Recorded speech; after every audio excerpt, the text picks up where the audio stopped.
L'histoire que je veux vous raconter, c'est l'histoire d'un chasseur. Le chasseur s'appelle Samba. Un jour, le brave Samba voyage à travers le monde pour voir du pays et s'instruire. Il arrive dans un village qu'il ne connaît pas. Il a soif. Il veut de l'eau. Il s'arrête à la première case et demande de l'eau. Une vieille femme se réveille, donne de l'eau à Samba dans une calebasse. L'eau est sale, pourrie, imbuvable. Samba n'est pas content. Pourquoi tu ne veux pas me donner de l'eau propre, demande Samba à la vieille femme. Étranger, répond la vieille dame. Dans notre village, un méchant crocodile nous empêche de prendre de l'eau à la rivière. Chaque année, il nous réclame une jeune fille belle comme la lune. Si la fille lui plaît, il l'emporte et la dévore. Si la fille ne lui plaît pas, gare à celui qui va chercher de l'eau à la rivière. Voilà 1 an que personne n'a pris de l'eau à la rivière. C'est pourquoi je te donne de l'eau sale. C'est demain que le village doit conduire la jeune fille au crocodile. Et demain, c'est la fille du roi. Samba regarde la vieille dame et garde le silence. La nuit arrive. Tout le village dort. Le brave Samba se réveille au milieu de la nuit, sur la pointe des pieds.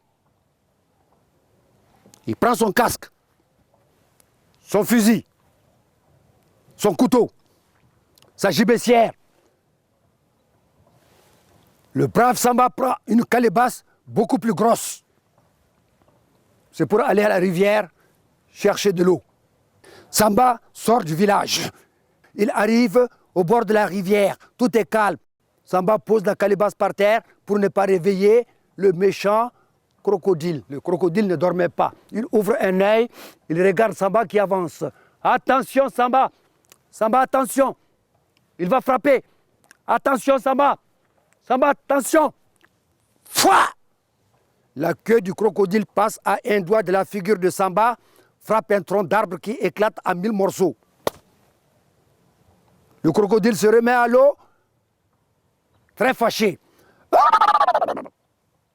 Il va sous l'eau, il revient en surface, il tourne en toupie, il traverse la rivière, il revient vers Samba, il lève sa tête énorme, il braque ses yeux enflammés, il ouvre la gueule. Samba décroche son fusil chargé. Attention Samba, tire vite, il arrive. Attention, attention. Pan! À côté, c'est loupé.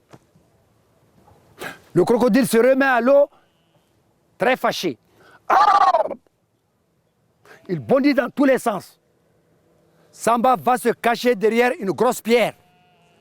Le crocodile balaye la pierre avec sa queue et on voit la roche comme une boule de feu traverser les arbres avant de mourir là-bas dans le décor,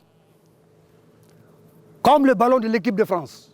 Attention, Samba n'a plus où se cacher. Le crocodile revient vers Samba. Il lève sa tête énorme. Il ferme les yeux. Il ouvre la gueule. Samba se tient sur la pointe des pieds, comme aux Jeux Olympiques. Fou! Il se jette dans la gueule du crocodile. Le crocodile rouvre les yeux et cherche Samba.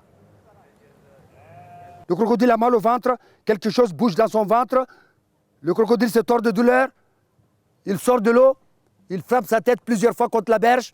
Il avale une grosse quantité d'eau pour calmer sa douleur. Oh, oh, oh. Samba descend au fond de l'eau, revient en surface, bat des pieds et des mains, nage dans le ventre du crocodile, à gauche, à droite. Il va en hauteur, il attrape des lianes, des branches. Samba attrape un gros muscle palpitant qui est de ce côté qui fait tic-tac, tic-tac, tic-tac.